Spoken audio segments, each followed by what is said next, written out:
Assalamualaikum warahmatullahi wabarakatuh. Halo teman-teman.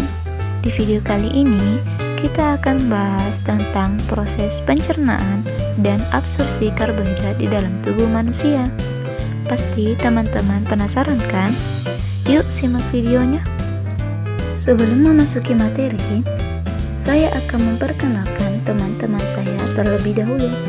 Di kelompok 1 ini terdiri dari 6 anggota, yaitu Yul Hasbiranda, Jumaul Husna, Siti Maryam, Selvi, Dian Pratiwi, dan Sarmila Sari. Mungkin teman-teman di sini sudah tahu tentang apa itu karbohidrat, akan tetapi saya akan kembali menjelaskan tentang apa sih karbohidrat. Nah, karbohidrat merupakan senyawa organik yang terdiri atas unsur-unsur karbon, hidrogen, dan juga oksigen. Fungsi karbohidrat dalam tubuh: 1. Sebagai sumber energi tubuh. 2. Melancarkan sistem pencernaan. 3. Mengoptimalkan fungsi protein. 4. Mengatur metabolisme lemak. 5. Karbohidrat sebagai pemanis alami. Adapun sumber karbohidrat yang berasal dari makanan pokok seperti biji-bijian. Biji-bijian yang dimaksud itu seperti beras, jagung, dan sagu. Dan ada juga sumber karbohidrat umbi-umbian yang termasuk umbi-umbian itu seperti kentang, singkong, ubi jalar, dan kacang-kacangan. Selanjutnya kita akan membahas tentang bagaimana proses pencernaan dan penyerapan karbohidrat di dalam tubuh. Nah, apa sih itu proses pencernaan dan penyerapan? Jadi, proses pencernaan adalah proses yang memecah makanan menjadi potongan-potongan kecil dan kemudian menjadi molekul, sedangkan proses penyerapan adalah proses menyerap nutrisi dalam bentuk molekul ke dalam darah. Nah, proses pencernaan karbohidrat terjadi di 4 tempat di dalam tubuh, yaitu mulut, lambung, usus halus, dan usus besar. Saat di dalam mulut, makanan akan diubah menjadi bolus agar mudah ditelan.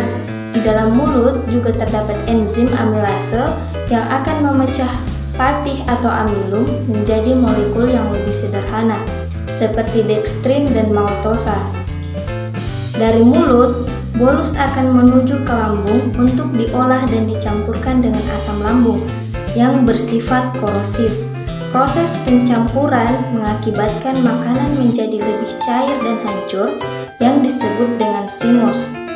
Di dalam cairan sekresi lambung tidak ada enzim yang memecah karbohidrat. Makanan yang hanya mengandung karbohidrat akan tinggal di dalam gestel dan diteruskan ke dalam duodenum sehingga menimbulkan rasa lapar kembali.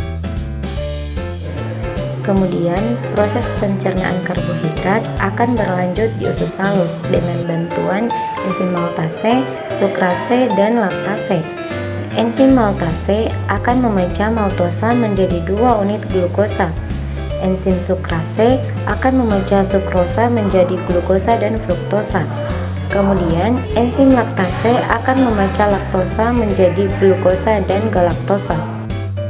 Nah, setelah itu penyerapan karbohidrat dari enzim pemecahan maltase, sukrase, laktase akan menghasilkan glukosa, fruktosa, dan galaktosa yang nantinya akan diserap oleh dinding usus, lalu masuk ke dalam cairan limfa, kemudian ke pembuluh darah kapiler, dan dialirkan melalui vena porta ke hati.